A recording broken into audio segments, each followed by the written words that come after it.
আসসালামু আলাইকুম। এটিএন বাংলা সংবাদে সবাইকে স্বাগত জানাচ্ছি। আমি অর্পা হাসান। শুরুতে বিআরবি কেবলস সংবাদ শিরোনাম। 2 মাস পর স্বজনদের কাছে এমভি আব্দুল্লাহর জিম্মি 23 নাবিক।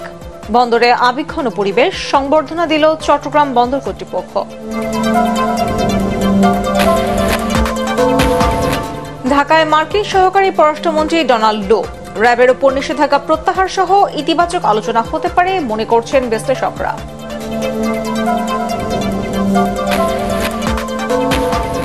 মার্কিন নিষেধাজ্ঞা ও ভিসা নীতির পরোয়া করে না সরকার, বললেন ওবায়দুল কাদের। ডোনাল্ড লোর সফর নিয়ে আগ্রহ নেই বিএনপির, জানালো দলটির নেতারা।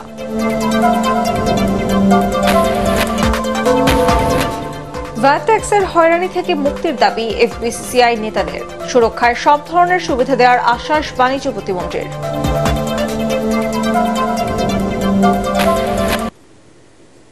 শুনছিলেন বিআরবি কেবলস সংবাদ শিরোনাম। এবারে বিস্তারিত। জিম্মি হওয়ার দীর্ঘ 64 দিন পর স্বজনের সঙ্গে মিলিত হলেন এমভি আব্দুল্লাহর 23 নাবিক। বিকেল 4টায় চট্টগ্রাম বন্দরের এনসিটি জেটিতে পৌঁছার পর তাদের বরণ করে নেন বন্দর চেয়ারম্যান ও সিটি মেয়র। এ সময় উপস্থিত স্বজনদের চোখে আসে আনন্দ অশ্রু। দীর্ঘ প্রতীক্ষার পর স্বজনদের কাছে পেয়ে উচ্ছ্বসিত নাবিকরাও। চট্টগ্রাম থেকে সৈয়দ তামিম মাহমুদের পাঠানো তথ্যচিত্রে বিস্তারিত জানাচ্ছেন আশিকুর রহমান। অবশেষে অপেক্ষা ফুরলো জিম্মি দশা থেকে মুক্তি পাওয়া নাবিকদের। চরম অনিশ্চয়তার দীর্ঘ যাত্রা শেষে বিকেলে নাবিকদের নিয়ে চট্টগ্রাম বন্দরের এনসিটি জেটিতে পৌঁছে এমভি জাহানমণি 3 লাইটার এসটি। এ সময় তৈরি হয় এক আবেগঘন মুহূর্তের।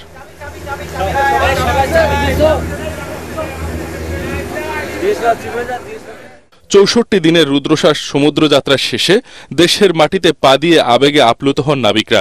বর্ণনা দেন জিম্মি দশার ভয়ঙ্কর 33 দিনের। অন্যদিকে মা সন্তানকে আর স্ত্রী স্বামীকে ফিরে পেয়ে জানান তাদের অনুভূতি। তখন তো অনেক খারাপ অবস্থার মধ্যে দিয়ে গেছিলাম, আপনারা দেখছেন হয়তো মিডিয়ারা। এখন না অনেক খুশি, এখন ওইটা আর ভাবতেও চিন্তাও করতে চাই না, এখন অনেক খুশি, আলহামদুলিল্লাহ ভালো আছি। দ্রুত সময়ের মধ্যে নাবিক ও জাহাজটিকে মুক্ত করার উদ্যোগ নেয় জাহাজের মালিক পক্ষ কেএসআরএম গ্রুপ ও বাংলাদেশ সরকারের প্রতি কৃতজ্ঞতা জানান এমভি আব্দুল্লাহর ক্যাপ্টেন আব্দুর রশিদ। তখন ছিলাম আমরা বন্দিদশায়, এখন আমরা মুক্ত। তখন আমাদের কথাবার্তা সবকিছু ছিল রেস্ট্রিক্টেড, তাই না? আমাদের সবকিছু আমাদের লুকাইতে ছিল, হিডেন ছিল। এখন আমরা স্বতঃস্ফূর্তভাবে একজনের সাথে কথা বলতে পারতেছি। গত 12 মার্চ ভারত মহাসাগরে সোমালিয়ার জলদস্যুদের কবলে পড়ে এমভি আব্দুল্লাহ। 33 দিন পর 14 এপ্রিল ভোরে মুক্তিপণের বিনিময়ে দস্যুদের কবল থেকে মুক্তি পায় জাহাজ ও নাবিকরা। মুক্তির 1 মাস পর দেশের মাটিতে পা রাখেন তারা। Bureau report, ATN Bangla.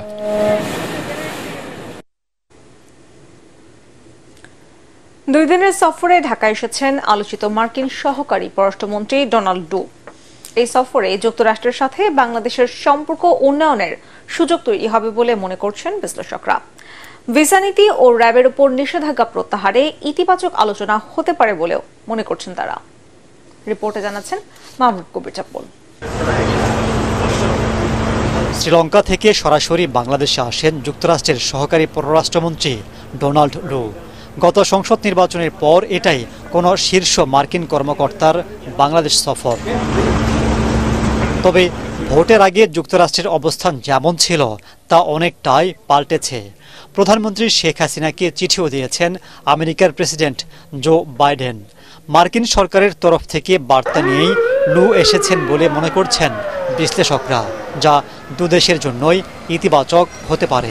আমি বলবো যে ওই অস্বস্তি জায়গাটা অনেকখানি কাটিয়ে উঠে আরও বেশি পজিটিভ এবং ফরওয়ার্ড লুকিং একটা অ্যাপ্রোচ, যেটা আমরা বাংলাদেশ সরকারের কাছে দেখতে পাচ্ছি, এবং সেটা আমেরিকান সরকারের কাছেও তার এক ধরনের অ্যাকসেপ্টেবিলিটি রয়েছে। না হলে তো নিশ্চয়ই এই সফরগুলো হতো না। মার্কিন যুক্তরাষ্ট্রেও চাইতেই পারে যে আমাদের নির্বাচন আরও বেশি অংশগ্রহণমূলক হোক, আরও বেশি স্বচ্ছতা থাকুক সেখানে। এই ইন্দো প্যাসিফিক যে কর্মকৌশল রয়েছে আমেরিকার, এবং তার সাথে তার যে এশিয়ার আরও মিত্র শক্তিরা রয়েছে, এই সকলে মিলে যে জায়গাটা তারা চিন্তা করছেন এক ধরনের কানেক্টিভিটি, সংযোগ, উন্নয়ন, সেখানে বাংলাদেশ ছাড়া আসলে এটা খুব অসম্ভব মনে হয়। ভিসা নীতি ও র্যাবের উপর নিষেধাজ্ঞার কারণে যুক্তরাষ্ট্রের সাথে কিছুটা দূরত্ব সৃষ্টি হয়েছে বলে জানিয়েছেন সরকারের একাধিক মন্ত্রী। পাশাপাশি যুক্তরাষ্ট্রের বাজারে তৈরি পোশাকের রপ্তানি কমে যাওয়ায় আছে শঙ্কা। এসব বিষয়ে দর কষাকষির সুযোগ রয়েছে বলে মনে করছেন বিশ্লেষকরা। এই যদি স্যাংশন এগুলো হচ্ছে আমাদের ইমেজের জন্য ক্ষতিকর, তো যেহেতু তারা বলেছিল যে তারা অবজার্ভ করবে, ভালো হোক মন্দ হোক, এখন কিন্তু আর আগের মতো ওই ধরনের এনকাউন্টার বলেন সেগুলো এখন আর হচ্ছে না। বা ইভেন ভিসা পলিসির বিষয়টাও কিন্তু চিন্তা করা যেতে পারে। এবং পররাষ্ট্রনীতিতে এই জায়গাগুলো কখনোই পার্মানেন্ট না, সেটা ইউনাইটেড স্টেটস নিজেও জানে। বিষয়টা হচ্ছে যে কখন, এবং সেটা নিয়মিত আসলে একটা নেগোসিয়েশনের বিষয় বা প্রেশার ক্রিয়েট করার বিষয় বাংলাদেশের পক্ষ থেকেও রয়েছে। রোহিঙ্গাতে তো আমরা ভীষণভাবে ডিসঅ্যাপয়েন্টেড, আমরা খুব হতাশ হয়েছি যে মার্কিন যুক্তরাষ্ট্র আরও অনেক বেশি করা উচিত ছিল তার আন্তর্জাতিক পরিমণ্ডলে, তার যে মায়ানমারের জান্তার উপরে চাপ সৃষ্টি করা। তবে তারা এও বলছেন এক সফরেই সব সমস্যার সমাধান হবে না, অব্যাহত রাখতে হবে কূটনৈতিক তৎপরতা। বাংলাদেশকে ছাড়া এবং মাহবুব কবির চপল, এটিএন বাংলা, ঢাকা। মার্কিন ভিসা নীতি কিংবা স্যাংশনকে বাংলাদেশ পরোয়া করে না বলে জানিয়েছেন আওয়ামী লীগ সাধারণ সম্পাদক ওবায়দুল কাদের। মার্কিন কর্মকর্তাকে দাওয়াত করে আনা হয়নি জানিয়ে আওয়ামী লীগ সাধারণ সম্পাদক বলেন, ডোনাল্ড লো ঢাকায় এসেছেন তার নিজের প্রয়োজনে। সচিবালয়ের সংবাদ সম্মেলনে এসব কথা বলেন তিনি। বলেন, ইস্যু না পেয়ে ভারতীয় পণ্য বর্জনের মতো কর্মসূচির পথে হাঁটছে বিএনপি। ফজলের রাব্বির রিপোর্টে বিস্তারিত। ৭ জানুয়ারি নির্বাচনের আগে বাংলাদেশের উপর মার্কিন ভিসা নীতি, স্যাংশন প্রয়োগ সহ নানামুখী তৎপরতার কারণে রাজনৈতিক অঙ্গনে আলোচিত নাম মার্কিন সহকারী পররাষ্ট্রমন্ত্রী ডোনাল্ড লো। গত বছরের জুলাইয়ে ঢাকায় এসেছিলেন মার্কিন পররাষ্ট্র দপ্তরের এই ঊর্ধ্বতন কর্মকর্তা। নির্বাচনের 4 মাস পর আবারও তিনি ঢাকায়। তার এই সফরকে নিয়ে মাতামাতির কিছু নেই বলে মনে করেন ক্ষমতাসীন দলের সাধারণ সম্পাদক ওবায়দুল কাদের। একটা দেশের তিনি পররাষ্ট্রমন্ত্রীও, একজন সহকারী পররাষ্ট্রমন্ত্রী, তাকে নিয়ে বাংলাদেশ এত মাতামতি করবে? তার প্রয়োজনে সে আসছে, তাদের এজেন্ডা আছে এখানে। সম্পর্ক যখন তাকে সম্পর্কের বিভিন্ন বিষয় নিয়ে আলাপ আলোচনা থাকে, তো সেটা তারা করতে আসছে। আমরা দাওয়াত করে কাউকে আনছি, কোন প্রকার স্যাংশন, ভিসা নীতি এগুলো আমরা কেয়ার করি। সচিবালয়ে অনুষ্ঠিত সংবাদ সম্মেলনে এক প্রশ্নের জবাবে ওবায়দুল কাদের বলেন, বিএনপির নেতাকর্মীরা হতাশ, তাই তাদের কর্মসূচিগুলো ফ্লপ। তাদের আন্দোলনের সাথে জনগণের কোনো সম্পৃক্ততা নেই। ইদানিংকালে তারা ঢাকায় 2টি সমাবেশ করেছে, 2টি সমাবেশই ফ্লপ করেছে, এটা আপনারা দেখেছেন।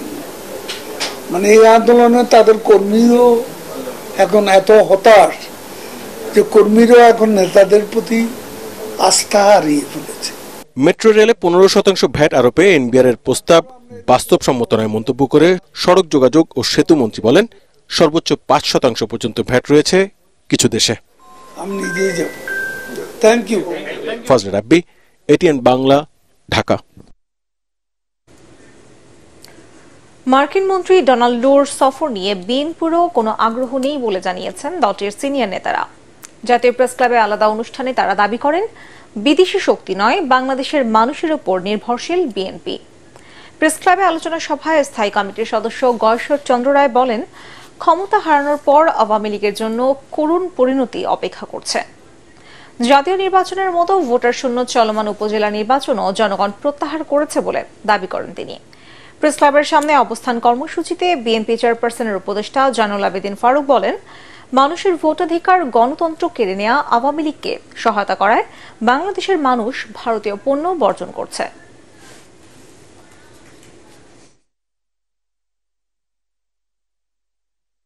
কোথায় নূর, কোথায় আপনি, কোথায় আমেরিকা, সেটার বিষয়ে বাংলাদেশ বিএনপি জাতীয়তাবাদী দলের মাথা ব্যথা নেই। বাংলাদেশ জাতীয়তাবাদী বিশ্বাস করে দল, যে দেশের মানুষ, বাংলাদেশের মানুষের প্রতি ভালোবাসা, বাংলাদেশের গণতন্ত্রের প্রতি সমর্থন, যেই দেশেরই নেতা হত্যা করো তাকে আমরা অভিনন্দন জানাবো। ভারতের ভিসা পেতে বাংলাদেশের নাগরিকদের ভোগান্তির বিষয়ে দেশটির রাষ্ট্রদূত প্রণয় ভার্মার সাথে আলোচনা করেছেন পাট ও বস্ত্রমন্ত্রী জাহাঙ্গীর কবির নানক। সচিবালয়ে পাট ও বস্ত্রমন্ত্রীর সাথে সৌজন্য সাক্ষাৎ করতে এলে তারা এই বিষয়ে আলোচনা করেন।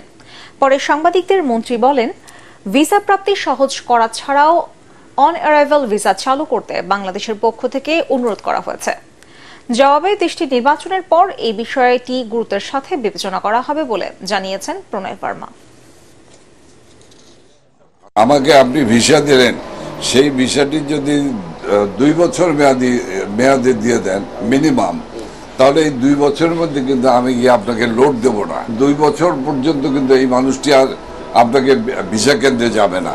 কাজে লোড কমাইতে হলেও এই আপনার ভিসার মেয়াদ দীর্ঘমেয়াদী করতে হবে।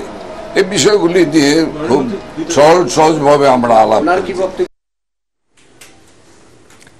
ভ্যাট ট্যাক্সের জটিলতায় ব্যবসায়ীদের হয়রানির পাশাপাশি বাড়ছে খরচও। এই অবস্থা থেকে মুক্তির দাবি ব্যবসায়ীদের শীর্ষ সংগঠন এফবিসিসিআই এর সভাপতির। এদিকে ব্যবসায়ীদের সুরক্ষায় সব ধরনের সুবিধা দেওয়া হবে বলে মন্তব্য করেছেন বাণিজ্য প্রতিমন্ত্রী আহসানুল ইসলাম। তরিক ইসলামের রিপোর্টে বিস্তারিত। ব্যবসায়ীদের সমস্যা ও সমাধানের উপায় চিহ্নিত করতেই মতিঝিলের এফবিসিসিআই কার্যালয়ে আয়োজন করা হয় আলোচনা সভার। অনুষ্ঠানে যোগ দেন ব্যবসায়ী নেতৃবৃন্দ সহ বিভিন্ন দেশের প্রতিনিধিরা। আলোচনায় সিপিডির গবেষণা পরিচালক খন্দকার গোলাম মুয়াজ্জেম জানান, বাংলাদেশে ব্যবসায়ের বড় বাধা প্রাতিষ্ঠানিক দুর্নীতি। তুলে ধরেন ওয়ান স্টপ সার্ভিসের গুরুত্ব।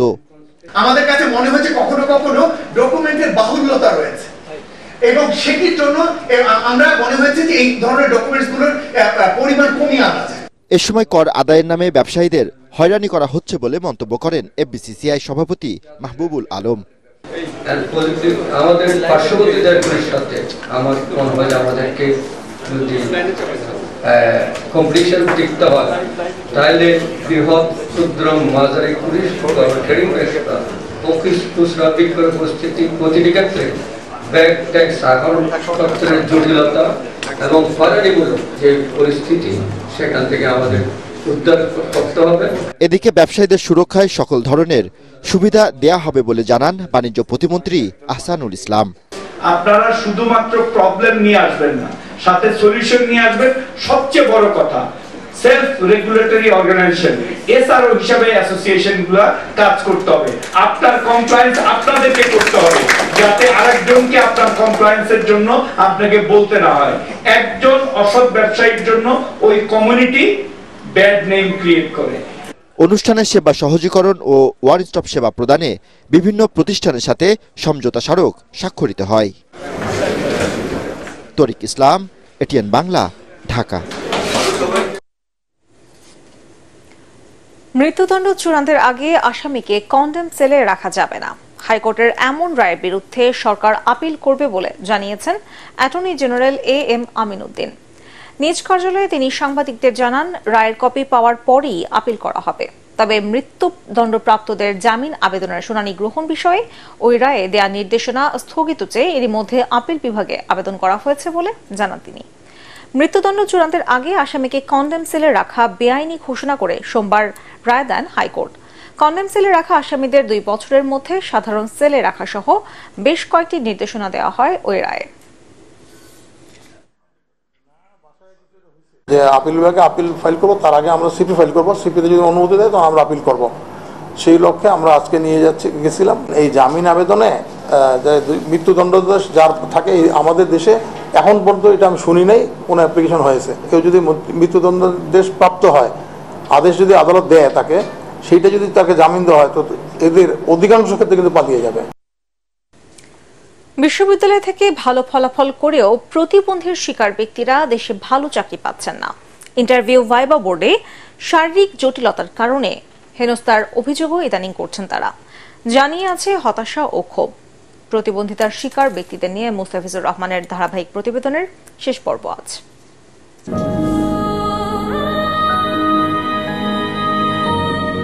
নিজের দুর্ভাগ্যের কথা বলতে গিয়ে বারবার থমকে যাচ্ছিলেন আকাশ রহমান। জাহাঙ্গীরনগর বিশ্ববিদ্যালয় থেকে প্রথম শ্রেণীতে স্নাতক ও স্নাতকোত্তর শেষ করেছেন। এরপরেও 7 বছর ধরে খুঁজছেন চাকরি।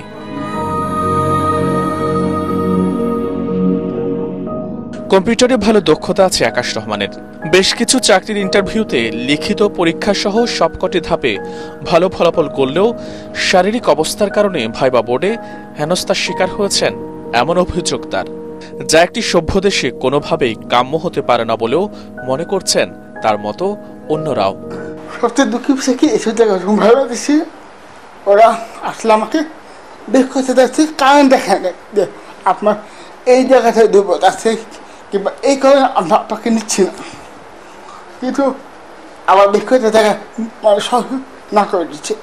কোটা ভিত্তিক কোনো সার্কুলারে লেখা থাকে না যে এটা সকল ধরনের প্রতিবন্ধী ব্যক্তি যারা তাদের শারীরিক যোগ্যতা অনুযায়ী কাজ করতে পারবে, যার যে যোগ্যতা আছে সেই অনুযায়ী তাকে কাজ দেওয়া। জয়ের একটাই জিনিস যে আমরা একটা সময় দেখব যে একটা ইনক্লুসিভ সোসাইটি। তবে আকাশ, কাবেরী, উজ্জ্বলদের মতো শিক্ষিত মেধাবীদের চাকরির সুযোগ করে দিচ্ছে অ্যাক্সেস বাংলাদেশ ফাউন্ডেশন। সমাজের এই মানুষদের নিয়ে নতুন ধারার পরিকল্পনা রয়েছে সংস্থাটির। তাদের জন্য উপযোগী আইন, নীতিমালা, কর্মপরিকল্পনা সরকারের তরফ থেকে তৈরি করা। ভাতা নির্ভর কাজ দিয়ে কিন্তু তাদেরকে আমরা উন্নয়নের ধারায় আমরা আনতে পারবো না। তাদের কর্মমুখী প্রশিক্ষণে তাদেরকে প্রশিক্ষিত করাতে হবে। পরিসংখ্যান বলছে দেশের মোট জনসংখ্যার 8 থেকে 10 ভাগ প্রতিবন্ধীর শিকার মানুষ, এমন নানা জটিলতা রয়েছেন। সামগ্রিক উন্নয়ন অগ্রযাত্রা তাদের বাদ দিয়ে সম্ভব নয় বলেও মনে করছেন সংশ্লিষ্টরা। মুস্তাফিজ রহমান, এটিএন বাংলা, ঢাকা। দেশের 7 জেলায় চলমান মৃদু তাপপ্রবাহ আরও কয়েকদিন অব্যাহত থাকবে বলে জানিয়েছে আবহাওয়া অধিদপ্তর। জেলাগুলো হচ্ছে টাঙ্গাইল, রাজশাহী, পাবনা, যশোর, নীলফামারী, রাঙামাটি ও ফেনী। আবহাওয়ার পূর্বাভাসে বলা হয়েছে লঘুচাপের বর্ধিতাংশ পশ্চিমবঙ্গ থেকে উত্তর পশ্চিম বঙ্গোপসাগর পর্যন্ত বিস্তৃত রয়েছে। আগামী 24 ঘন্টায় রংপুর, রাজশাহী, ঢাকা, ময়মনসিংহ, খুলনা ও সিলেট বিভাগের কয়েকটি জায়গায় অস্থায়ীভাবে দমকা ঝোড়ো হাওয়া সহ বৃষ্টির সম্ভাবনা রয়েছে। সারা দেশে দিন এবং রাতের তাপমাত্রা সামান্য বৃদ্ধি পেতে পারে। যে কোনো ধরনের উদ্ভাবন বা আবিষ্কার জনগণের জন্য হলে তার স্থায়িত্ব এবং উপকারিতা বহুগুণ বেড়ে যায় বলে মন্তব্য করেছেন প্রধানমন্ত্রীর শিক্ষা ও সংস্কৃতি বিষয়ক উপদেষ্টা ডক্টর কামাল আব্দুল নাসের চৌধুরী। রাজধানীর বুয়েটে research and innovation industry needs and perspective শীর্ষক সেমিনারে তিনি একথা বলেন। তিনি আরও বলেন, আধুনিক বিশ্বের সাথে তাল মিলিয়ে গবেষণা করা এবং শিক্ষার আধুনিকায়ন করতে হবে। অনুষ্ঠানে বুয়েটের ভিসি ডক্টর সত্যপ্রসাদ মজুমদার বলেন, একাডেমিক গবেষণার সাথে দেশের বিভিন্ন ইন্ডাস্ট্রির যোগসাজশ ঘটাতে পারলে তার উপকারিতা বেড়ে যাবে বহুগুণ।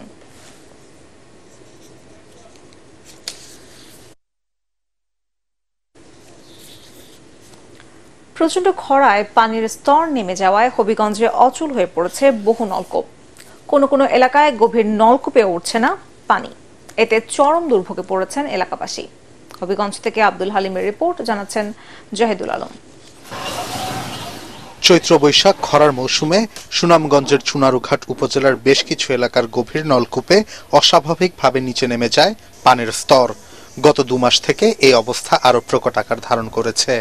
উপজেলার জুইরা, দেওরগাছ, ময়নাবাদ, ইনাতাবাদ, চাঁদপুর বস্তি, বাঘারুক সহ বেশ কয়েকটি ইউনিয়নের অগভীর নলকূপে পানি ওঠা পুরোপুরি বন্ধ হয়ে গেছে। এতে এসব অঞ্চলে দেখা দিয়েছে চরম সুপেয় পানির সংকট। দুর্ভোগ পোহাতে হচ্ছে নিম্ন ও মধ্যবিত্ত আয়ের মানুষের। যারা মাটির গভীরে বোরিং করে পাম্প বসিয়েছেন তারা কিছুটা রক্ষা পাচ্ছেন। দীর্ঘ লাইনে দাঁড়িয়ে প্রাইমারি স্কুল থেকে পানি সংগ্রহ করতে হচ্ছে স্থানীয়দের।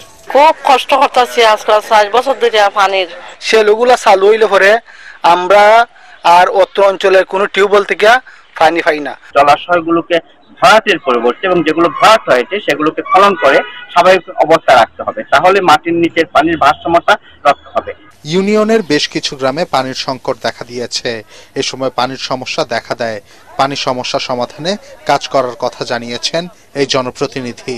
সরকার যদি আমাদেরকে গভীর সাবমার্সিবল টিউবওয়েল এবং অগভীর সাবমার্সিবল টিউবওয়েল আমাদেরকে বরাদ্দ দেন, তাহলে আমরা জনগণকে আমরা এই সুখটুকু দিতে পারবো। শ্যালো মেশিনে পানি উত্তোলনের কারণে সংকট দেখা দিয়েছে বলে জানিয়েছেন জেলার জনস্বাস্থ্য প্রকৌশল অধিদপ্তর। পর্যাপ্ত পরিমাণ পানি ভূ অভ্যন্তর থেকে বোরো সিজনের ফসল উৎপাদনের জন্য উত্তোলন করা হয়। সেই জন্যে আমাদের যে 200 বা 250 ফিটের যে লেয়ার, এই স্তর থেকে প্রচুর পরিমাণ পানি উত্তোলনের জন্য এই স্তরটা হচ্ছে পানি শূন্যতা একটা বিরাজ করে। বছরের প্রথম থেকে 70 থেকে 80 ফুট পর্যন্ত পাইপ বসিয়ে গভীর নলকূপ স্থাপন করায় পানির স্তর নামতে শুরু করে। 40 থেকে 50 ফুট পর্যন্ত এ স্তর নেমে যাওয়ায় এসব অঞ্চলে হাতে চালিত নলকূপ দিয়ে পানি উঠছে না। এই অবস্থায় খাবার পানির সংকট সমাধানে সংশ্লিষ্ট কর্তৃপক্ষ এগিয়ে আসবে, এমনটাই প্রত্যাশা ভুক্তভোগীদের। Bureau report, ATN Bangla. Eden college ছাত্রদলের সাবেক আহ্বায়ক শেখ রুনার নেতৃত্বে অর্ধশতাধিক নেতাকর্মী জাতীয় পার্টিতে যোগদান করেছেন। রাজধানীর বনানীতে পার্টির চেয়ারম্যানের কার্যালয়ে মহাসচিব মুজিবুল হক চুন্নুর হাতে ফুল দিয়ে তারা যোগদান করেন। শেখ রুনা জানান, তিনি সর্বশেষ জাসাসের নাট্য বিষয়ক সম্পাদক ছিলেন। বিএনপির আন্দোলনে সক্রিয়ভাবে অংশ নিয়েছেন, কিন্তু দলটি বারবার ব্যর্থ হওয়ায় এবং কথা ও কাজে মিল না থাকায় বিএনপির ভবিষ্যৎ অন্ধকার দেখছেন তিনি।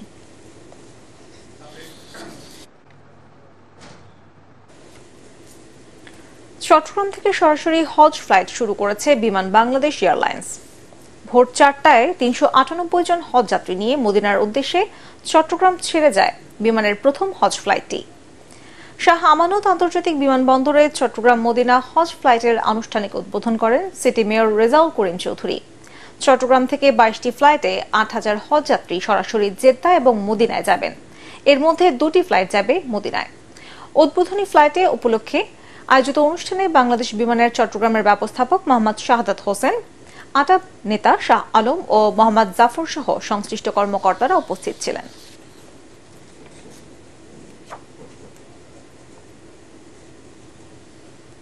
আল আরাফা ইসলামী ব্যাংক অর্থ সংবাদ জানাবো এবার।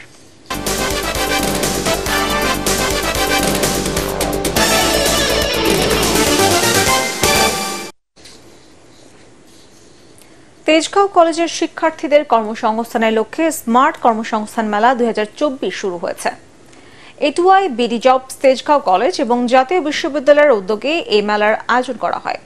মেলার মিডিয়া পার্টনার এটিএন বাংলা। মেলার উদ্বোধন করেন তেজগাঁও কলেজের অধ্যক্ষ অধ্যাপক ডক্টর মোহাম্মদ হারুনুর রশিদ। কলেজের প্রাঙ্গণে সারাদিনব্যাপী আয়োজিত এই মেলায় দেশ ও আন্তর্জাতিক খ্যাতিসম্পন্ন বিভিন্ন প্রতিষ্ঠানের উপস্থিতিতে শিক্ষার্থীদের বিভিন্ন চাকরির সুযোগ প্রদানের পাশাপাশি উদ্যোক্তা হিসেবে গড়ে তোলার সকল তথ্য ও গাইডলাইন প্রদান করা হয়। অনুষ্ঠানে উপস্থিত ছিলেন তেজগাঁও কলেজের গভর্নিং বডির চেয়ারম্যান অধ্যাপক ডক্টর খন্দকার বজলুল হক, এটুআই এর যুগ্ম প্রকল্প পরিচালক মোল্লা মেজানুর রহমান, বিডি জবসের cofounder and chief executive officer AKM Fahim Mastur সহ আরো অনেকে।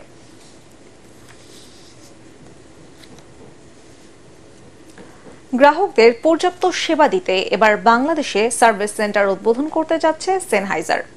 রাজধানীর ধানমন্ডিতে মেলোডি অ্যান্ড কো এর সাথে পার্টনারশিপে পণ্য প্রদর্শনী অনুষ্ঠানে এই ঘোষণা দেয় Sennheiser India. Melody and Co the music স্টোরে Sennheiser premium pro audio solutions পণ্য থেকে শুরু করে তারযুক্ত ও তারবিহীন microphone, pro headphone, Neumann monitor সহ বিভিন্ন পণ্য পাওয়া যাবে বলে জানায় প্রতিষ্ঠানটি।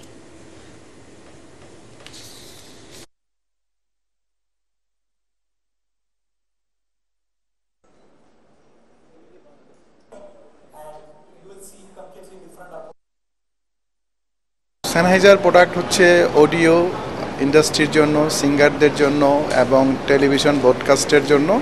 সেনহাইজার বাংলাদেশের না শুধু ওয়ার্ল্ডের এক নম্বরের মধ্যে এই সেনহাইজারের নামটা আসে। বাংলাদেশের সেনহাইজার কোম্পানির যে আমরা যে সেনহাইজার মাইক্রোফোন বিক্রি করি সেইটার জন্য সার্ভিস সেন্টারটা খোলা হয়েছে আমাদের এখানে, এই প্রথম বাংলাদেশে। এর আগেও সার্ভিস করতাম কিন্তু সার্ভিস সেন্টার হিসেবে ছিল না, এখন আমাদের সার্ভিস সেন্টারটা খোলা হয়েছে এখানে।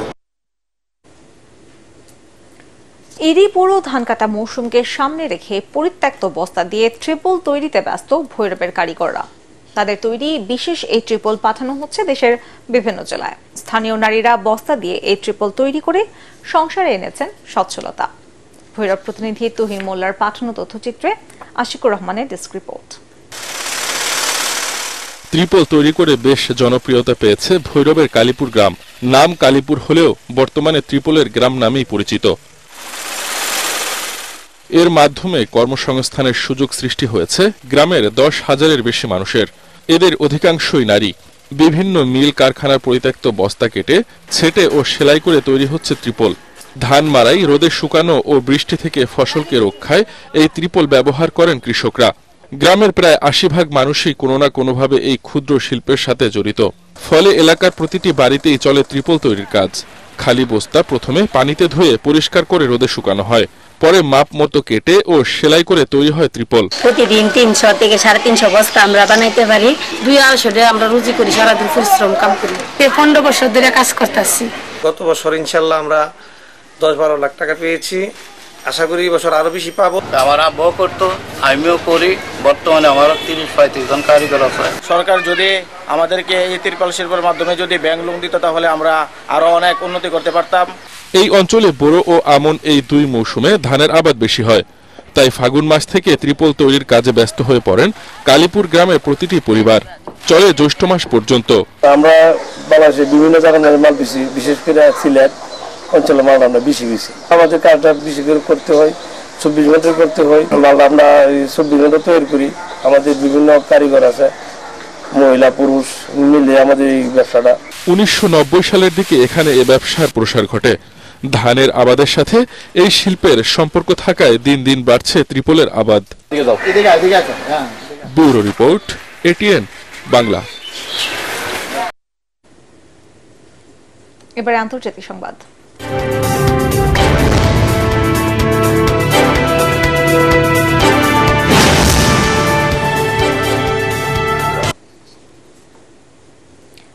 টানা তৃতীয়বার ভারতের প্রধানমন্ত্রী হওয়ার দৌড়ে নেমেছেন নরেন্দ্র মোদী।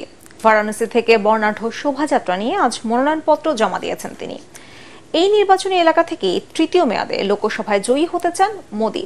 আবারও ক্ষমতায় গেলে দেশের অর্থনৈতিক উন্নয়নে আরো অনেক কিছু করার প্রতিশ্রুতি দিয়েছেন তিনি। আরো জানাচ্ছেন শরীফুল ইসলাম।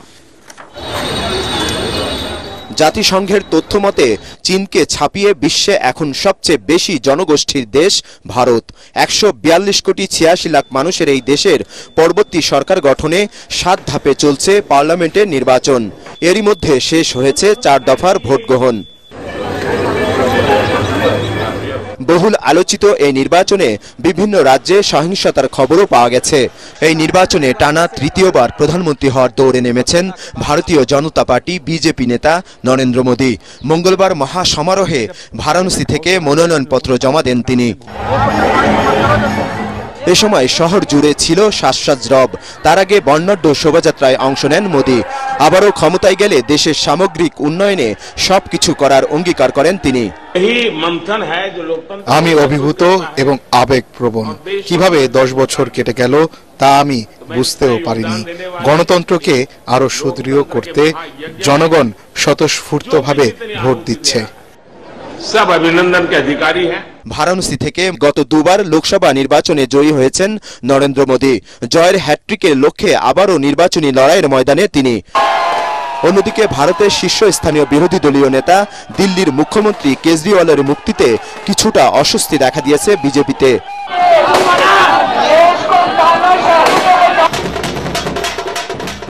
লোকসভা নির্বাচনের ৫ম দফা ভোট গ্রহণ হবে ২০ মে, ৬ষ্ঠ দফা ২৬ মে এবং ৭ম বা শেষ ধাপের ভোট হবে ১ জুন।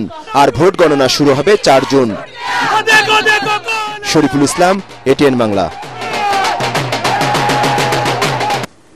আগামী ৭ জুন ভোর ৫টায় রাজধানীর হাতিরঝিলে জয় বাংলা ম্যারাথন ২০২৪ শিরোনামে হাফ ম্যারাথন অনুষ্ঠিত হবে। ডিএমপির মিডিয়া সেন্টারে প্রতিযোগিতার নিবন্ধনের জন্য ওয়েবসাইট joyBanglaMarathon.com উদ্বোধন করেছেন বাংলাদেশ পুলিশ অ্যাথলেটিক্স ও সাইক্লিং ক্লাবের সভাপতি এবং পিবিআই প্রধান মনোজ কুমার মজুমদার। এই ওয়েবসাইট উদ্বোধনের মধ্য দিয়ে প্রতিযোগিতায় অংশগ্রহণে আগ্রহীদের নিবন্ধন কার্যক্রম শুরু হলো। নিবন্ধনের ফি ১,০০০ টাকা। বাংলাদেশ পুলিশ প্রথমবারের মতো এমন ইভেন্ট আয়োজন করতে যাচ্ছে বলে জানান পিবিআই প্রধান। ৫,০০০ নারী পুরুষ প্রতিযোগিতার অংশগ্রহণে জয় বাংলা ম্যারাথন হতে যাচ্ছে এবার। জানাবো পার্টেক্স খেলার খবর।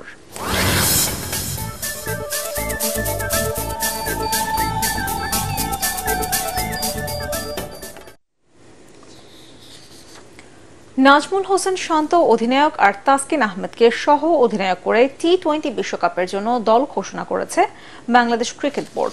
দুপুরে প্রধান নির্বাচক গাজী আশরাফ হোসেন লিপু আনুষ্ঠানিকভাবে রিজার্ভের 2 ক্রিকেটার সহ 17 জনের নাম জানান। এই সময় ক্রিকেটারদের দলে নেওয়া এবং বাদ পড়ার কারণও উল্লেখ করে নির্বাচন কমিটি। রিপোর্ট করছেন এস এম আশরাফ। প্রত্যাশা আপনার প্রত্যাশা কি? আমরা তো সিলেক্ট করলাম আমাদের এই দলটাকে নিয়ে। কিছু হাসির বিশ্লেষণের প্রয়োজন পড়ে না, বুঝে নেওয়া যায় কি বলতে চাচ্ছেন তিনি। সম্প্রতি জিম্বাবুয়ের বিপক্ষে বাংলাদেশের যে পারফরমেন্স, তাতে নির্বাচকদেরও প্রত্যাশার মাত্রাটা হয়তো কমে গেছে। সবশেষ সিরিজের স্কোয়াড থেকে যে খুব বেশি পরিবর্তন হচ্ছে না, সেই ধারণা বিভিন্ন সময় বোর্ডের বিভিন্ন কর্তারা বিভিন্নভাবেই দিয়েছেন।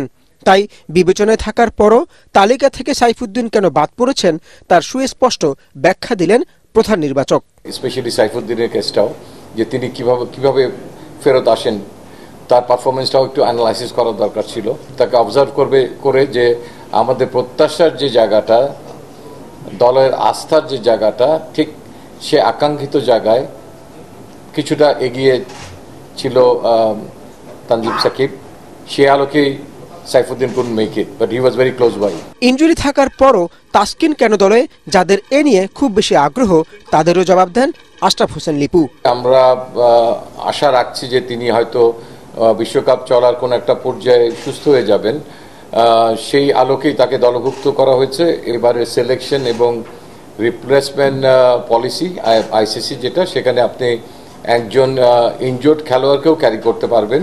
এছাড়া স্পেশালিস্ট 3 স্পিনারের তালিকায় শেখ মেহেদী আর রিশাদ হোসেনের সাথে তানভীর ইসলামকে জায়গা দিতে নিজেদের মূল্যায়নে তুলে ধরে বোর্ড। আগে যেমন হতো না আমাদের যে সাকিব আছে তাহলে আরেকটা লেফট আর্ম স্পিনার কেন আমাদের দরকার হচ্ছে না, বাট আমরা কিন্তু এটা মাথায় রেখেছি বলেই আসলে তানভীরকে আবার রাখা। তবে লিটন দাসের ফর্মহীনতায় নির্বাচকরা যে খুব বেশি স্বস্তিতে নেই, সংবাদ সম্মেলনে তা লুকাননি তারা। তাই দল নিয়ে সমালোচনা হতে পারে এমন ভাবনা থেকেই কিনা প্রধান নির্বাচক বললেন গণমাধ্যম যেন বিকল্প নামটাও জানায়। Thank you very much.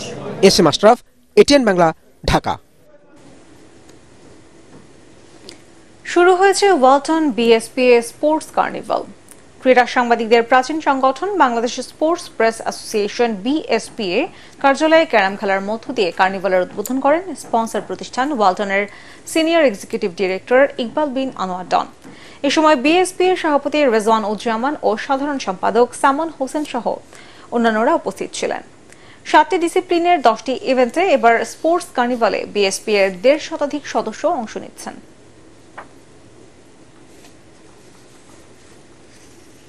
শেষ করার আগে বিআরপি কেবলস সংবাদ শিরোনাম জানাবো আরেকবার। 2 মাস পর স্বজনদের কাছে এমভি আব্দুল্লাহর জিম্মি 23 নাবিক। বন্দরে আবেগঘন পরিবেশ, সংবর্ধনা দিল চট্টগ্রাম বন্দর কর্তৃপক্ষ।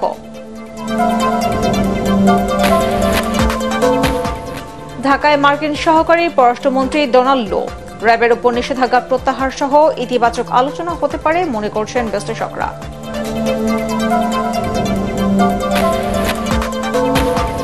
মার্কিন নিষেধাজ্ঞা ও ভিসা নীতির পরোয়া সরকার করে না বললেন ওবায়দুল কাদের। ডোনাল্ড লোর সফর নিয়ে আগ্রহ নেই বিএনপির, জানালো দলটির নেতারা।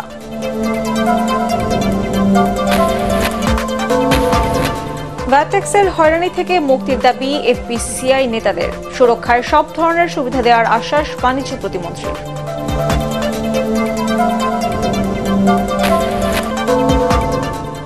পরবর্তী সংবাদ দেখার আমন্ত্রণ জানিয়ে এখনকার মতো শেষ করছি। এটিএন বাংলার সংবাদ ইউটিউবে দেখতে ব্রাউজ করুন youtube/এটিএন বাংলা নিউজ। ধন্যবাদ।